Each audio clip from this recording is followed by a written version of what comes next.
We've always wanted to extend the comic franchise into multiple formats, and the most logical format that we thought we should do is short animated pieces. The key thing is we specifically went at looking at YouTube vehicle for this franchise because it offers us an audience beyond boundaries. We believe our franchise and our characters are great to be consumed not just by Indians but by people all over the world. So that's why first the franchise was created in English. We chose the short film format because typically stories of Suppandi and Shambu are short stories. There's a beginning, middle and end.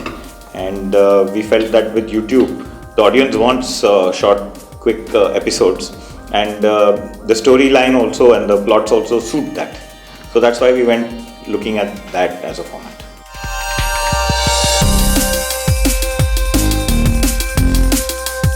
What is available from in Suppandi Friends is original content. It's not available anywhere else.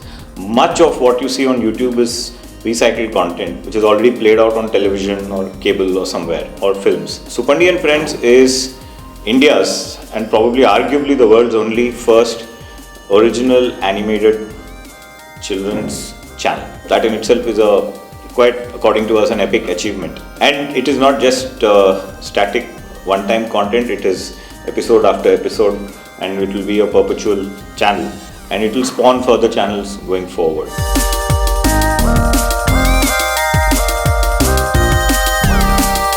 Indian animation is wanting to do better, but it doesn't have enough avenues to express itself because the market is very small from the Indian context.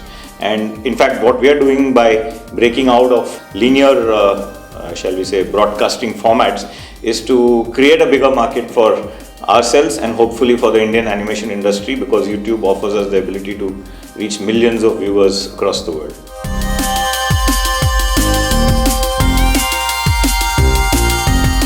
So it's a very interesting question. The more we think of kids as our primary audience, we find that especially when you go to Comic Cons and so on, these characters are cult characters for the older audiences.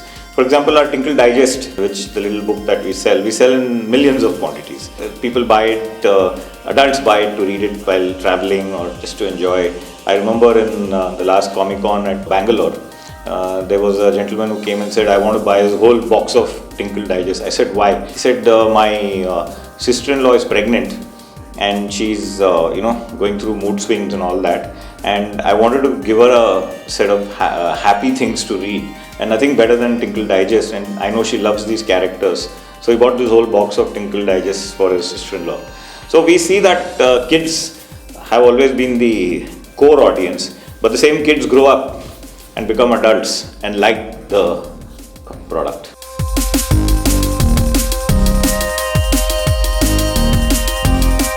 It's important that we haven't actually adapted any comics into animation.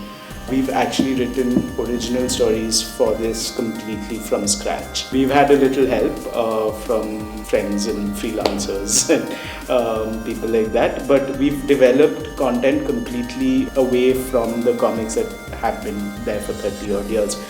Of course, with animation you have a lot more action that you can go with as opposed to the page. I think, so usually characters like Shambu, Defective detectives have a lot more action within them. And Suppandi, we've maintained the essence, which is spoken word and wordplay being the most important thing. However, of course, with a completely different platform, it does impact the way we write the stories. But we've kept the core of these characters very strong, so they aren't going to be any different from the 30 years of print that we've had. They're very recognizable, but at the same time they're absolutely original stories, and therefore there's always something to look forward to every week.